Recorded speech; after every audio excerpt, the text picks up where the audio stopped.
Este é o quinto e último capítulo da série sobre aprendizagem e aumento de inteligência. Nos vídeos anteriores mostrei o motivo do problema educacional no Brasil. Enumerei as diferenças básicas entre aluno e estudante. Expliquei como funciona a aprendizagem em nível cerebral e de que forma você se torna mais inteligente. Então, mostrei mais a parte teórica. No entanto, este último vídeo será diferente, pois mostrarei finalmente o passo a passo, na prática. De acordo com a programação neurolinguística, neste capítulo mostrarei qual é a melhor maneira de se estudar. Isso permitirá que você aproveite ao máximo o que aprendeu teoricamente nos vídeos anteriores. Em outras palavras, mostrarei o que fazer e o que não fazer de forma bem simples e prática. Pois bem, a maior parte dos estudantes são aqueles que se sentam à mesa para ler e anotar, adquirindo conhecimentos abstratos. Esse é o estudante padrão. Diferente do estudante dinâmico, que participa de aulas práticas como música, esportes, culinária, artes marciais, tricô, etc. O estudante dinâmico tem a vantagem de vivenciar experiências. Ele usa seu corpo e suas emoções. Isso leva a uma aprendizagem mais rápida e eficiente, pois o lado direito do cérebro é estimulado, como expliquei no capítulo anterior. No entanto, a maioria dos conhecimentos do mundo são adquiridos através da leitura. Então, para esse estudante padrão, o cérebro utiliza apenas 3 caminhos para aprender. Ele usa a audição, a visão e o tempo. Comecemos pela audição, que é a condição mais simples de ser usada. No capítulo anterior, eu mostrei como ocupar o lado direito do cérebro para que ele não te atrapalhe durante a leitura. Basta ouvir uma música de fundo, preferencialmente instrumental, num volume baixo, mas audível. No entanto, saiba que, além de a música ocupar a atenção do cérebro direito e te manter mais concentrado no estudo, ela aumentará naturalmente sua criatividade e ainda estimulará o cérebro a captar melhor as informações abstratas da leitura. Assegure-se apenas de estar num ambiente calmo e sem ruídos. Mas, se isso não for possível, faça uso de fones de ouvido. Esteja sempre com eles por perto. Agora vejamos o mecanismo da visão. Para isso, farei uma pequena introdução sobre a natureza da luz. A radiação eletromagnética é composta por ondas com milhares de frequências. As maiores frequências, por exemplo, são extremamente radioativas. É o exemplo dos raios gama e dos raios X. E as menores frequências, por outro lado, são as ondas de rádio e o próprio calor. Mas a maioria dessas ondas são invisíveis aos nossos olhos. O olho humano consegue captar apenas uma pequena parcela desse tipo de onda. E é essa parcela que costumamos dar o nome de luz. Ao contrário do que muitos pensam, essa luz não é composta por apenas 7 cores. Há muito mais do que apenas 7 frequências em toda essa faixa. Ou seja, a luz visível possui centenas de cores independentes, todas diferentes uma da outra. Porém, é claro que podemos afirmar que a luz visível possui 7 grandes grupos de cores semelhantes. Embora muitas delas pareçam misturadas entre si, como se confundissem numa só, cada cor tem sua própria frequência independente. Vou dar aqui um pequeno exemplo para mostrar o que quero dizer. Nesse exemplo, suponha que exista apenas uma cor vermelha e apenas uma amarela. A onda de luz vermelha possui, então, a frequência única A. Já a onda de luz amarela possui a frequência C. Note que elas são ondas independentes. Agora imagine que essas cores se aproximem e se sobreponham.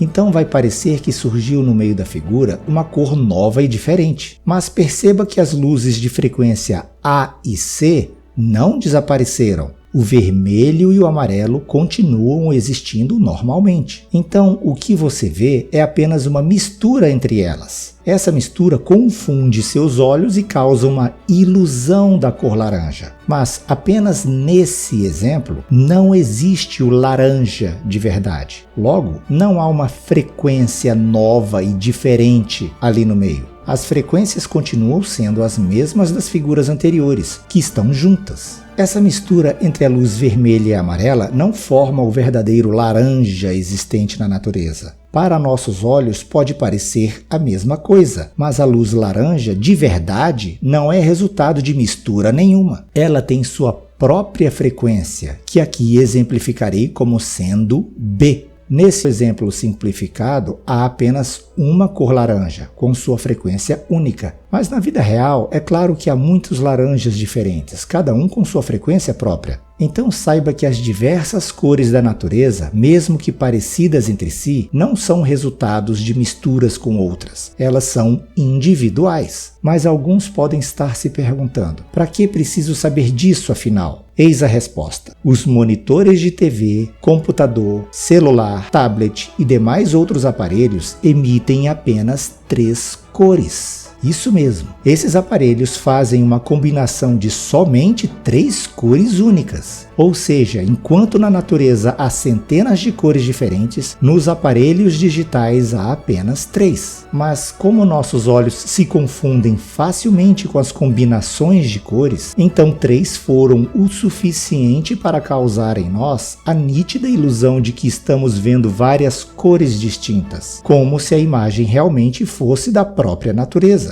No entanto, fique sabendo, a luz que você enxerga da natureza é totalmente diferente da que você recebe de uma tela digital. A lógica é exatamente a mesma do exemplo da mistura artificial do vermelho com o amarelo. O número de cores verdadeiras que chega a nosso cérebro faz toda a diferença na hora da aprendizagem e da memorização. Quando você lê diretamente do papel, sob a luz do dia, ou mesmo quando lê seu livro sob a luz fluorescente de casa, seu cérebro recebe todas as centenas de cores reais da natureza, mesmo que o papel lhe pareça um branco comum. E quanto mais cores estimulam seu cérebro na hora da leitura, mais informações ele consegue reter e aprender. Por outro lado, quando você lê pela tela digital do monitor, do tablet ou do celular, embora o fundo se pareça com o mesmo branco do papel do livro, esse branco é a combinação de apenas 3 cores únicas. Tudo que sai da tela será resultado dessa combinação. Independentemente da interpretação que seu cérebro faça dessa combinação, ou seja, se você enxergar marrom, branco, cinza, verde, roxo, etc., seu cérebro estará recebendo apenas 3 cores no final das contas.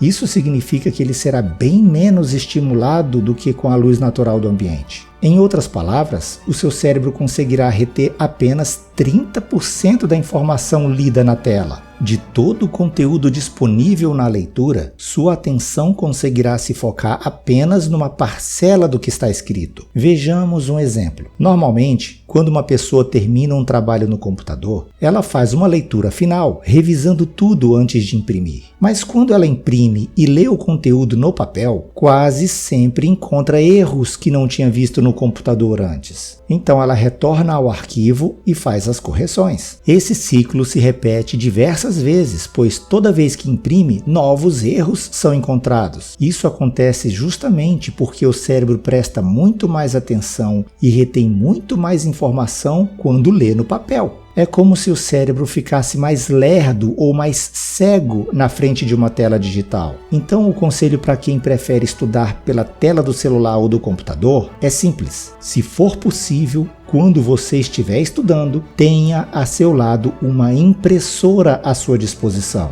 Então, quando estiver lendo os conteúdos que você considerar mais importantes, simplesmente imprima. Vou repetir: tudo o que for importante, imprima. Estude pelo papel. Se não tiver impressora, pelo menos anote no papel.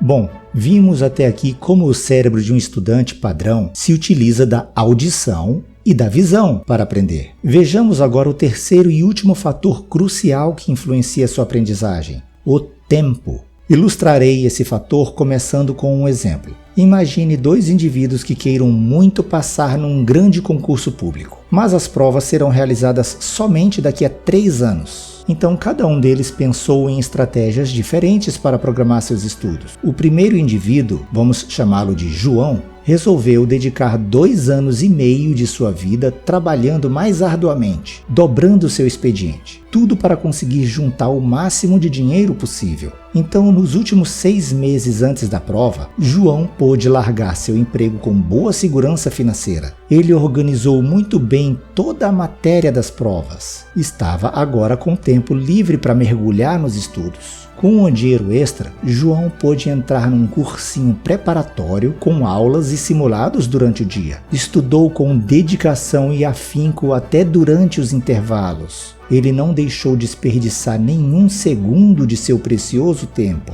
Quando chegava em casa, continuava estudando ainda mais, não só pelos materiais do curso, mas também por outros livros e apostilas. No total, ele estudou 14 horas por dia, todos os dias, durante 6 longos meses. João se mostrou um verdadeiro exemplo de programação, disciplina e dedicação. Já com outro indivíduo, a história foi bem diferente. Chamemos ele de Pedro. Pedro era um concorrente despreocupado com o tempo. Jamais cogitou sair do emprego para dedicar tempo exclusivo aos estudos. Ele pensou assim: a prova do concurso será só daqui a 3 anos. Então o que foi que Pedro decidiu fazer durante todo esse período? Sem qualquer pressa ou ansiedade, ele resolveu estudar apenas de noite, em casa, no tempinho livre que tinha depois da janta. Pedro nem quis pensar em fazer cursinho. Estudava preguiçosamente, bem pouco, apenas 2 horas por dia. Fez isso todo dia, durante 3 anos. Qual dos dois passou no concurso? João ou Pedro?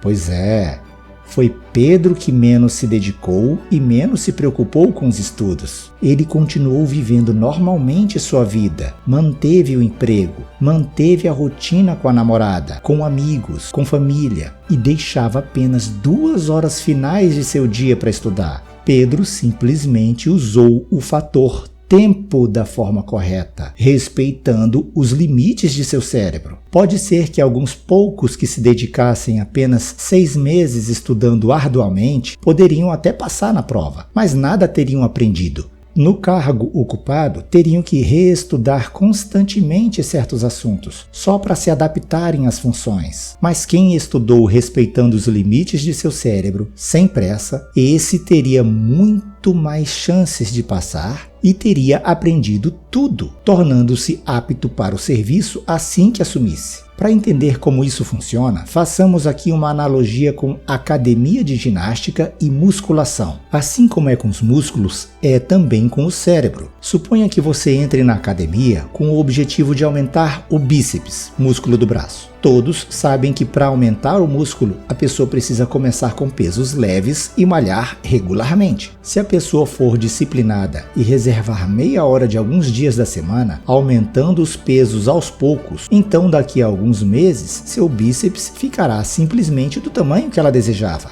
Mas se, por outro lado, a pessoa tiver pressa para atingir esse objetivo e começar pegando pesos pesados, inevitavelmente lesionará seu braço. Isso porque ele tem limites e cresce num ritmo lento. Além do peso, há também a importância das repetições. O instrutor recomenda, por exemplo, que a pessoa faça de 8 a 15 repetições, ou até se cansar, e depois recomenda que descanse por 1 a 2 minutos antes do próximo exercício. Mas se a pessoa resolver fazer mais de 20 repetições de cada vez, ou levantar peso mais pesado do que pode, e ainda descansar pouco tempo, obviamente a dor no braço e o cansaço impedirão que ela continue. Aliás, essa é a nossa sorte no caso dos músculos. Afinal, se não fosse a dor e a fadiga, todos se machucariam seriamente. Mas já parou para pensar por que o músculo dói e para de funcionar? Façamos aqui um breve resumo do que acontece. Estas são as células da fibra muscular. Quando você contrai o músculo, essas pequenas células enfileiradas sofrem pequenas lesões, que por sua vez fazem elas aumentarem de tamanho durante a cicatrização. Por isso que o músculo cresce quando é usado. Mas para ser usado, seu corpo precisa fornecer energia para o braço. e a produção dessa energia acaba gerando um ácido, como reação bioquímica final. E é aí que está o porquê de seu braço doer e cansar. Ele dói por causa da acidez e cansa porque o ácido inibe as enzimas responsáveis pela contração muscular. Trata-se de uma defesa natural do corpo. É para que as fibras não se lesionem ilimitadamente e acabem se lesionando gravemente. Mesmo que uma pessoa teimosa queira continuar contraindo, o músculo simplesmente para de funcionar contra a vontade da pessoa. E o ácido ainda gera dor e fadiga, justamente para que a pessoa desista de continuar lesionando suas fibras. Por mais teimoso que possa ser o indivíduo, ele é obrigado a descansar. Depois do devido descanso obrigatório, as enzimas voltam a ser ativadas e ficam prontas para novas contrações. Mas por que estou fazendo essa analogia afinal? É porque com o cérebro o processo é semelhante. Assim como o músculo tem fibras, o cérebro tem neurônios. Todas as pessoas possuem mais ou menos a mesma quantidade de neurônios, assim como a mesma quantidade de fibras musculares. O que faz um indivíduo ser mais forte que outro não é o número de fibras, mas o tamanho delas. Com o cérebro ocorre da mesma forma. Não é o número de neurônios que faz alguém ser mais ou menos inteligente, mas a quantidade de conexões entre eles que os tornam fortes. No caso dos neurônios, eles têm braços que se ligam com outros neurônios vizinhos, como se fossem galhos de árvore. Tais galhos são os chamados dendritos, que servem como pontes de comunicação. Quanto mais dendritos um neurônio possui, mais ele pode se ligar a mais neurônios, podendo realizar mais comunicações. E é o número total de dendritos que faz o cérebro ser mais inteligente e reter mais informações. Vejamos essa ilustração simplificada. O corpo principal do neurônio fica aqui.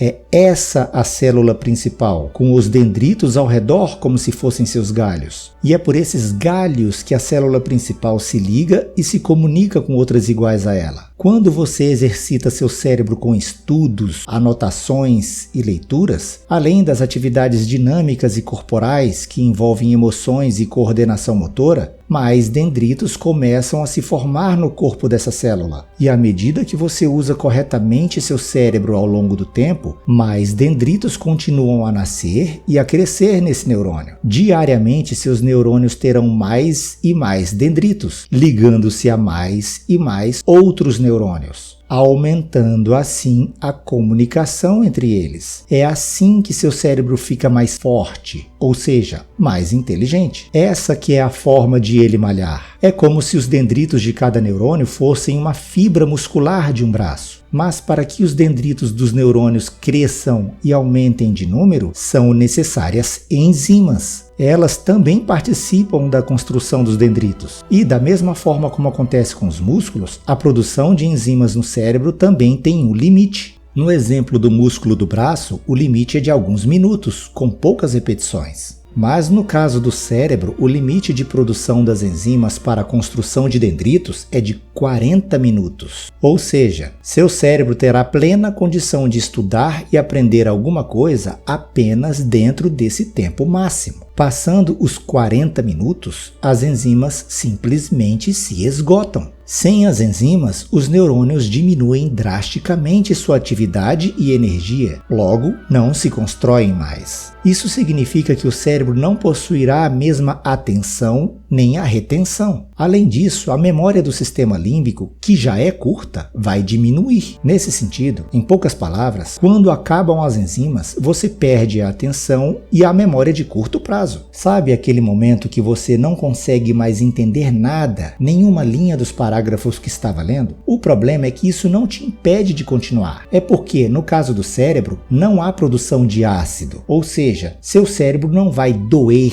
nem fadigar, como acontece com o músculo ao fazer muita repetição. Portanto, mesmo não conseguindo mais entender o texto, você ainda é capaz de continuar lendo e lendo até terminar. Diferentemente do músculo, o cérebro não te obriga a descansar. Então, o que acontece quando continuamos estudando sem parar? Imagine que você tenha ficado 4 horas seguidas estudando uma matéria. Seu cérebro foi capaz de absorver e aprender plenamente apenas nos primeiros 30 a 40 minutos de estudo. Mas depois desse limite, seu cérebro não terá mais enzimas para a produção e o fortalecimento dos dendritos. E o que isso significa na prática? Significa que você simplesmente jogou 3 horas e meia de seu tempo no lixo. Quase tudo que você leu e estudou foi descartado antes mesmo do sono. Lembre-se, desde o primeiro capítulo desta série, eu alertei para o fato de que nosso cérebro, apesar de gênio, é bastante lerdo.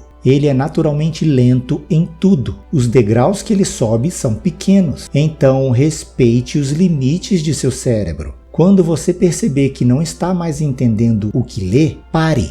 Descanse um pouco. Esse pequeno descanso é o suficiente para as enzimas voltarem a ser produzidas. É como na musculação. Ao começar a estudar, tenha sempre algum cronômetro do seu lado, pois o cérebro não produz ácido para te avisar. Ele não vai se cansar ou doer como nos músculos. E já que o limite máximo das enzimas é de 40 minutos, não deixe chegar perto desse limite. A dica que eu dou é simples. Marque 30 minutos na contagem regressiva de seu medidor de tempo. Então comece a estudar, sem pressa nem preocupação com o tempo. Assim que o alarme tocar, ou você perceber que os 30 minutos acabaram, pare de estudar. Vá fazer alguma coisa que não exija qualquer esforço intelectual. Descanse o cérebro apenas por 10 minutos, que é o tempo suficiente para recuperar as enzimas construtoras. Mas o que fazer durante 10 minutos? Vá ao banheiro, ora. Esse costuma ser o ambiente mais visitado dentro de uma casa. Para que evitá-lo quando ele te chama? Vá mexer com seu bicho. Ele vive carente de você, que eu sei. Para que evitá-lo quando ele te chama? Vá se alongar um pouco. Seu corpo também precisa de você. Os vasos linfáticos e demais líquidos parados querem ser sacudidos. Mas se você não tem nada o que fazer, não faça nada. O silêncio e o sossego também precisam da sua atenção. Para que ignorá-los? Só não vá mexer com outras leituras, mesmo que sejam recreativas. Esses aparelhos já receberam muita atenção sua, por isso os outros ficam carentes. Passados os 10 minutos de descanso, volte a estudar. Agora seu cérebro está pronto para mais uma sessão de aprendizado teórico. E se quiser melhorar ainda mais seus estudos, use outros neurônios e outras regiões do cérebro. Ou seja, basta estudar uma matéria diferente da que estava estudando no início. Isso dará aos neurônios usados na primeira matéria mais tempo para se recuperarem. Por exemplo, se você começou com matemática, a próxima matéria pode ser geografia. Dessa forma, o lado do raciocínio lógico de seu cérebro terá mais tempo para recuperar mais enzimas. Mas isso é apenas um conselho. Caso você tenha só uma matéria para estudar no dia, tudo bem. De qualquer forma, sempre respeite o intervalo padrão de 10 minutos de descanso. Voltou do segundo descanso? Então marque mais 30 minutos para estudar. Após terminar os 30 minutos, descanse mais 10 minutos, sem fazer atividade intelectual. Faça esse ciclo de estudos até atingir, por exemplo, 2 horas no total, desde o momento que começou até o último descanso. Essa que é a forma correta de se estudar. 2 horas por dia. Não podem ser 2 horas seguidas, mas intercaladas de meia em meia hora, com 10 minutos de intervalos. Você verá milagres acontecendo dentro de seu cérebro. Seus neurônios ficarão cada vez mais conectados e fortes. Você aprenderá tudo o que estudou, sem jogar nada no lixo, sem desperdiçar seu precioso tempo. Basta não ter pressa, basta respeitar seus limites. Quer passar num concurso? Estude 3 anos antes. Quer passar num vestibular? Estude um pouco, todos os dias, depois de cada aula em sua escola. Quer ser vitorioso em alguma coisa? Então não tenha pressa, que você será. Resumindo toda essa série,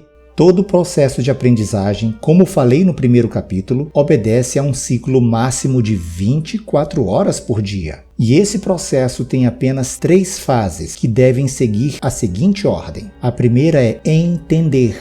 É quando somos meros alunos, ou seja, passivos e coletivos, onde apenas entendemos a aula. A segunda fase é aprender.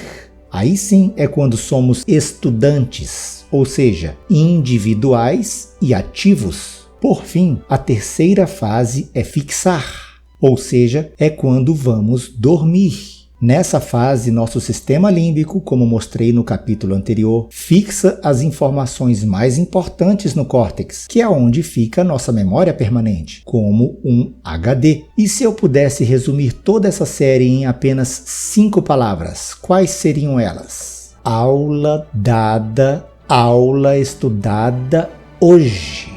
Não é amanhã, não é depois do cochilo do almoço, não é na véspera da prova, é hoje. E se eu pudesse resumir toda essa série em apenas uma única palavra? Leia. Leia muito. Leia por prazer. Leia para sempre.